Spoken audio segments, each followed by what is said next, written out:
पहा नवीन एपिसोड्स एकदम add free. Atul नाही देणार डिवोर्स, नाही म्हणालाय ना तो डिवोर्स द्यायला।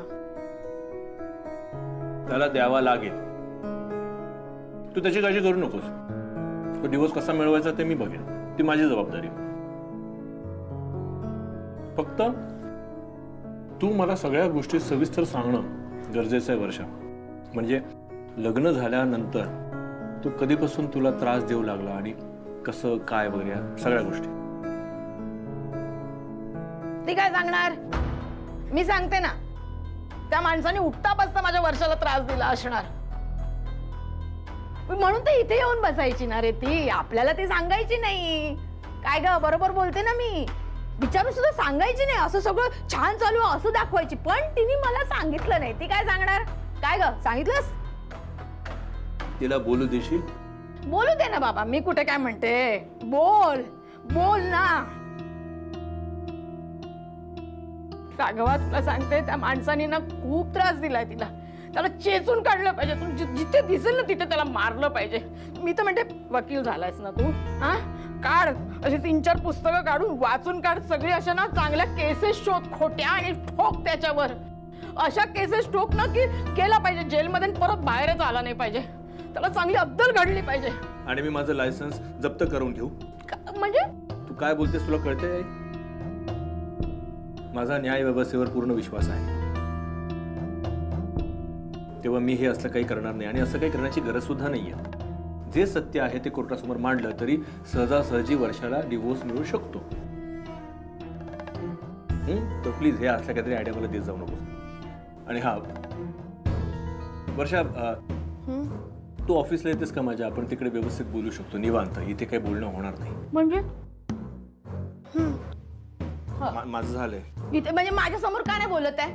अरे काय मी हे बघ, मी का माझ्या समोर बोलायचं नाहीये? हा माझ्या समोर बोला ना, मी पण तुम्हाला 2-3 गोष्टी सांगू शकते ना। अरे अनुभव आहे मला, हा मला म्हातारी बाई आहे मी, माझ्या काही आयुष्याचा काहीतरी अर्थ असेल की नाही, मला काहीतरी समजत असेल की नाही। हा अरे माझ्या समोर बोलायचं नाही म्हणजे आईला अक्कल नाही का? गेले,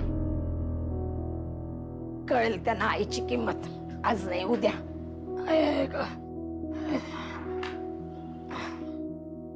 चहा राहिला बाबा, थांबा, या बसा।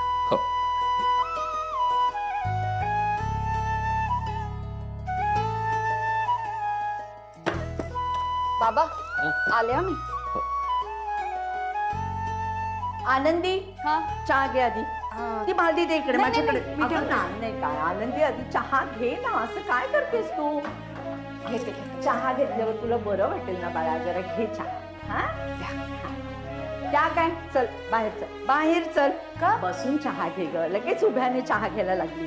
जरा म्हणून ऐकत नाही सा तू आनंदी। चल बस तिथे, बस बस सावकाश। हा आणि शांत चित्ताने चहा घे। आनंदी, मी काय विचारतो, ही घरातली कामं का करायची असतात तुला? हेच तिला मी विचारते। ती तुम्हाला वर घेऊन आली आणि बाकीची कामं करायला लागली। केर काढून झाला, लादी पुसून झालीये, भांडी लावली तिने। आनंदी बसून चहा घे। हो, तो चहा ठेवशील आणि पुढची कामं करायला लागशील।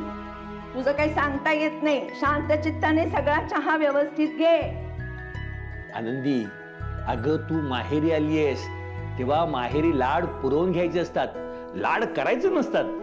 अजून किती लाड करणार आहेत माझे? आणि एकट्या असतात त्या, मी मदत नको करायला त्यांना। अगं चहा तरी बसून पी ना। संपलं बाबा, झालं। आई घेतलं ना चहा, झालं। अगं यांच्यासाठी आणलाय चहा।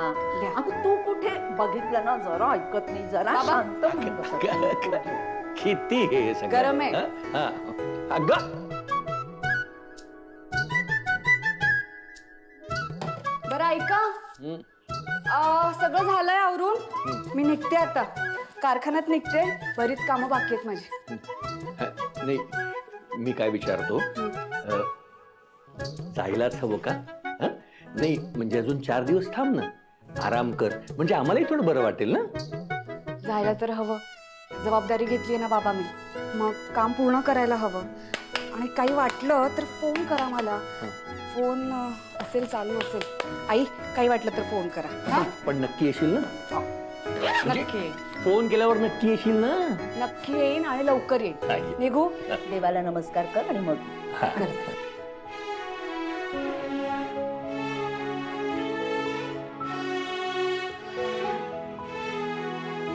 आई नमस्कार कर. सुखी राहा बाळा. बाबा हा, नमस्कार करते. आयुष्मान भव. आणि हे बघ आनंदी, फार चांगुलपणा दाखवायचं नाही. त्या बाई तुला काही बोलल्या तर ऐकून घ्यायचं नाही. राजीनामा त्यांच्या तोंडावर मारायचा आणि निघून यायचं. कळलं का? अगं पाटकरांची लेक आहेस तू, ऐकून नाही घ्यायचं. हा? ठीक आहे येऊ आता. ये. काही वाटलं तर फोन करा. नक्की करा.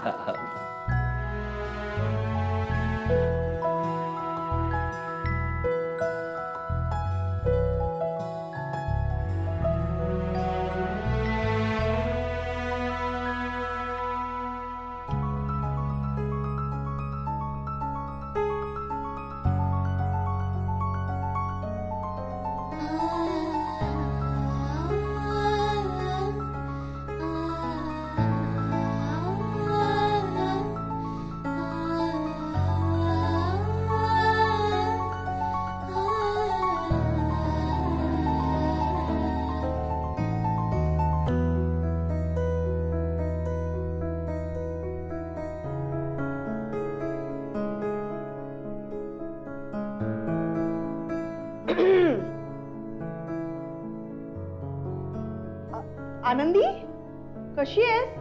बरी आहे.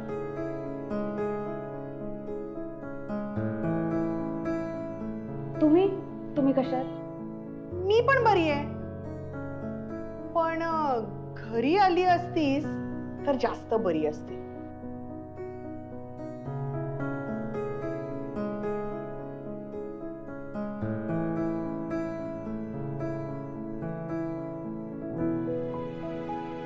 पण बरं झालं तू इथे राहायला आलीस. आता तुला बघता येईल, तुला भेटता येईल. बरं पाटकर काका कसे आहेत? बरे आहेत. हो ना. कुठे चालली आहेस तू? कारखान्यात. कारखान्यात? आनंदी तू अजूनही ते काम करणार आहेस? अगं नंदूची आई तुला काय काय बोलली असेल मी कल्पना पण नाही करू शकत. आणि तरी सुद्धा तू. वर्षाताई आता जबाबदारी घेतली आहे ना मी, तर ती पूर्ण करायला हवी मला. बरं येते आम्ही. चल दादा. अरे काय बोलायचंय तिच्याशी तर जाऊन बोल ना. जा बोल तिच्याशी. जा. आनंदी,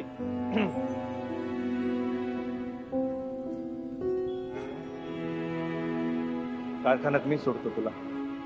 जाईन. अगं एकटीच जाणार आहेस? आता वर्षाताई रोजचं काम असणार आहे. एकटीने जायला सवय करून घ्यायला हवी ना. येते.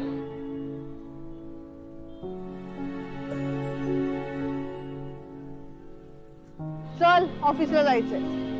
चल चल रे.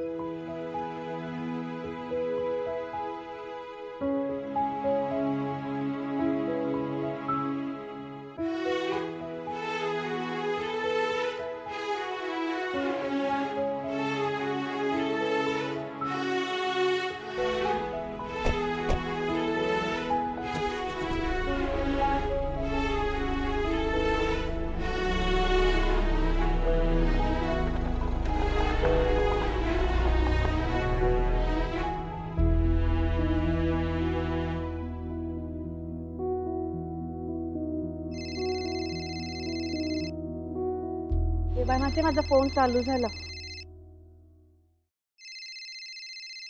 बाबा. हॅलो बाबा, काय झालं? लगेच फोन केला तुम्ही. बरे आहात ना तुम्ही? काय झालं? अगं बाळा, तुला रिक्षा मिळाली का हे विचारासाठी फोन केला होता. बाबा अहो घाबरले ना मी. असं काय करताय तुम्ही? अगं त्यात काय घाबरायचं? नाही म्हणजे कुठपर्यंत पोहोचलीस हे सुद्धा विचारायचं होतं तुला. बाबा, अहो 2 मिनिटापूर्वी घरातून निघालीये मी. पोहोचेन कशी बरं मी? रिक्षाची वाट बघतीये. हो ना, पण एका क्षणात सगळं मोकळं मोकळं वाटायला लागलंय घर. ठीक आहे, जा जा तू. आणि संध्याकाळी वेळेत घरी परत ये. 6 वाजेपर्यंत येशील ना तू? मी कधी म्हणाले? बाबा, मी म्हणाले की मी लवकरात लवकर घरी येईल. म्हणजे 6च्या आधी येणार आहेस का? बाबा, बर बर, जा. मिळते का बघ रिक्षा तुला? हो, मी शोधतीये बाबा रिक्षा. रिक्षा आली बाबा. बर. इकडे कारखाना.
आलीस तू पुन्हा इथं?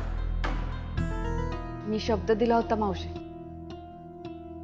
काम अर्धवट सोडून नाही जाणार. हो वहिनी, तुम्ही म्हणाल्या होतात की घरचे सगळे प्रॉब्लेम सॉल्व्ह झाल्यानंतर तुम्ही इथे याल म्हणून. आई, मी तुला म्हटलं नव्हतं की वहिनी जे काम हातात घेतात ते पूर्ण करतातच, हो की नाही वहिनी?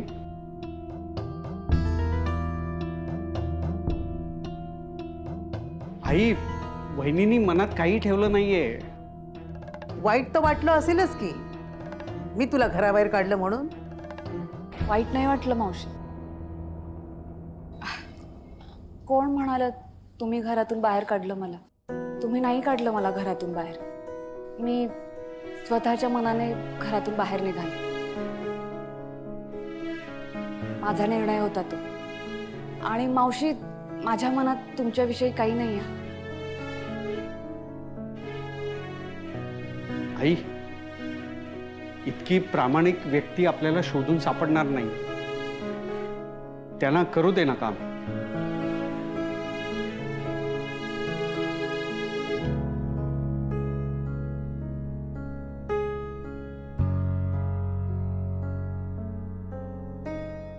दादा, काय एवढ्या चिडलायत त्या माझ्यावर? मी इथे यायला नको होतं का? इथे येऊन चूक केलीये का मी? असं का निघून गेलं बरं मावशी? हो वहिनी, तुम्हाला आईचा स्वभाव माहितीये ना. थांबा, मी बघून येतो. आई आई हे घे. गेल्या महिनाभर तू आमच्याकडे काम केलंस. मी तुला म्हटलं होतं की कमिशन देईन तुला. भले ऑर्डर पूर्ण झालेले नाहीयेत, पण पहिल्या 10 ऑर्डर तू घेतल्यास त्यातलं हे कमिशन म्हणून मी हे घे. म्हणजे पुढच्या कामात तुला मदत होईल. घे.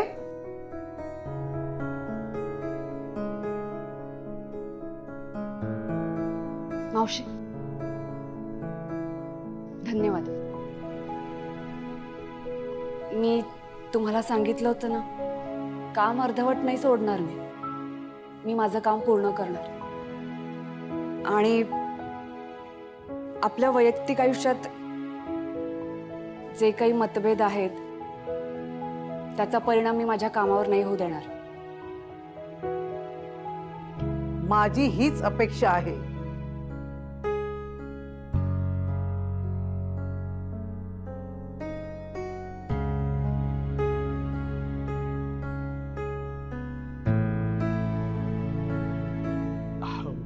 वहिनी, आई तुम्हाला जो काही त्रास झाला त्यासाठी दादा आता पुन्हा तो विषय नको. खूप कामं बाकी आहेत.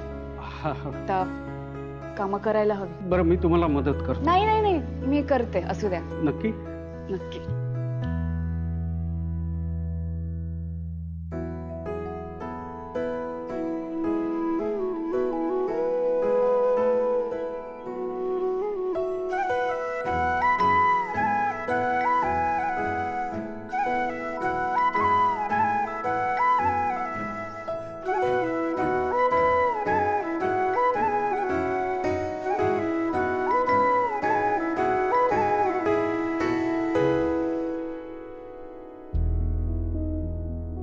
वर्षा, आता मी जे काय बोलेन ते एक वकील म्हणून बोलेन तुझ्याशी, तुझा भाऊ म्हणून नाही.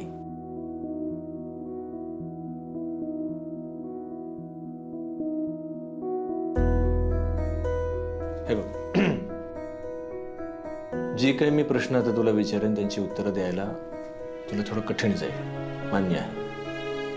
पण त्या सगळ्या गोष्टी जाणून घेणं खूप महत्वाचं आहे, कारण मला ते कोर्टात मांडता येईल अतुलच्या विरोधात. आता मला सांग, तुमचं लग्न झाल्यानंतर पहिल्यांदा त्याने तुला कधी मारहाण केली होती? तेव्हा नेमकं काय घडलं होतं?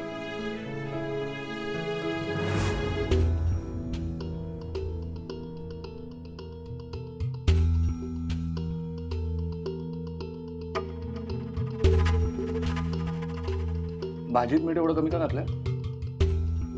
हात काय एवढा आकडता घेतला? मी घेऊन राहू दे राहू दे राहू दे. जेव जेव.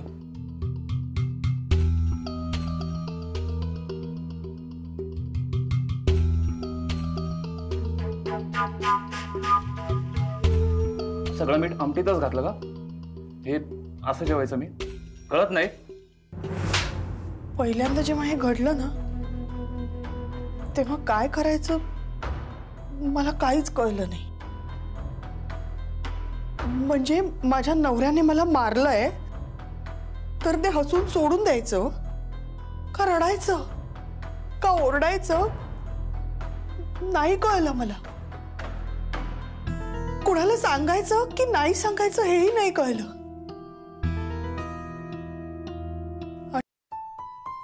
हा माणूस चिडला की काय करू शकतो हे कळायला मला खूप दिवस गेले.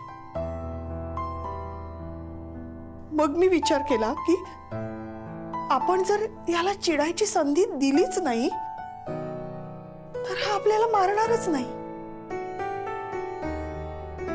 पण त्याला चिडण्यासाठी लहान सहान कारण पुरायची, नाही तर तो कारण शोधून काढायचा. आणि मग त्याने मला मारलं ना की रडायचं ओरडायचं, कोपऱ्यात जाऊन घाबरून बसायचं की त्याच्या उलटी कानाखाली मारायची. हा विचार करेपर्यंत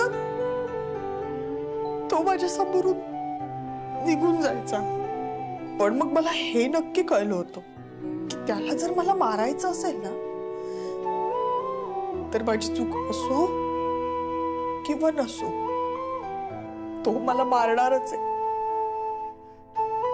इतका विक्षिप्त होता तो.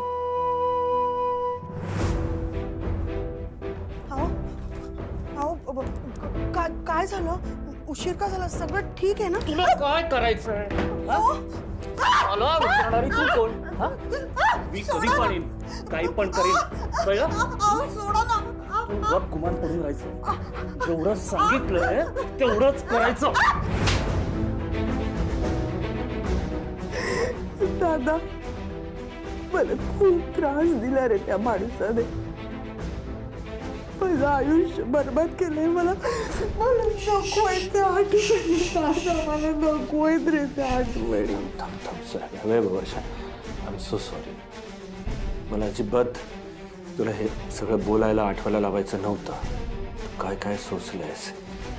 हे प्रकरण किती गंभीर आहे याची जाणीव होते मला.